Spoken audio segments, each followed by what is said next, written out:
بسم اللہ الرحمن الرحیم۔ السلام علیکم۔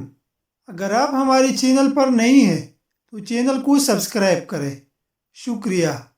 کم سنائی دیتا ہے تو رات کو کان میں انگلی پر ناریل کا تیل لگا کر پھیرو، زیادہ سنائی دینے لگے گا۔ خشک روٹی کے اوپر ایک عدد گاجر رکھ کر کھانے سے جگر خون بنانا شروع کر دیتا ہے۔ دبلی پتلی افراد نہار منہ انار کھائے، 10 دنوں میں صحت مند ہو جائے گی۔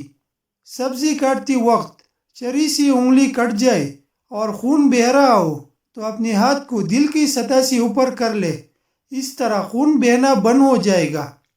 جو رات کو الائچی والا دودھ پیتا ہے اسے جوڑوں کا درد نہیں ہوتا۔ جو ٹھنڈا پانی پیتا ہے اس کی دھان جلدی گر جاتی ہے۔ جو زیادہ خاموش رہتا ہے وہ ذہین ہوتا ہے۔ جو پاؤں پر تیل لگاتا ہے وہ بیمار کم ہوتا ہے۔ کچے چاول کھانے سے جھرریاں ختم ہو جاتی ہے۔ چنی کو شہد کے ساتھ کھانے سے حمل ٹھہر جاتا ہے۔ جامن کھانے سے کبھی بدن پر الرجی نہیں ہوتی۔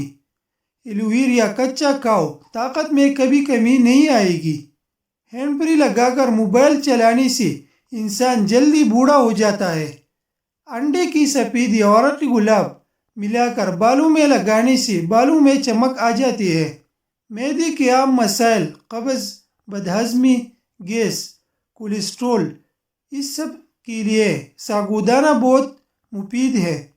نہار منہ مالٹے کی خوشبو سونگھنے سے دماغ تر و تازہ رہتا ہے۔ الٹی پاؤں چلنے سے موٹاپے میں کمی آتی ہے۔ کپڑوں والی صابن سے سر دھونے سے بالوں کی خشکی ختم ہو جاتی ہے۔ لیموں کی چلکی چبانے سے دانتوں کی پیلاہٹ ختم ہو جاتی ہے۔ شہد کو سرکے میں گھول کر کلی کرے، دانت 90 سال تک مضبوط رہے گی۔ سوتے وقت اگر آپ کے منہ سے پانی آتا ہے تو جامن استعمال کرے۔ کلونجی کا تیل رات کے وقت ناک میں ڈالنے سے دماغی صلاحیت تیز ہو جاتی ہے۔ صبح کے وقت کھٹی چیزیں کھانے سے بیماریاں جلد گھیر لیتی ہے۔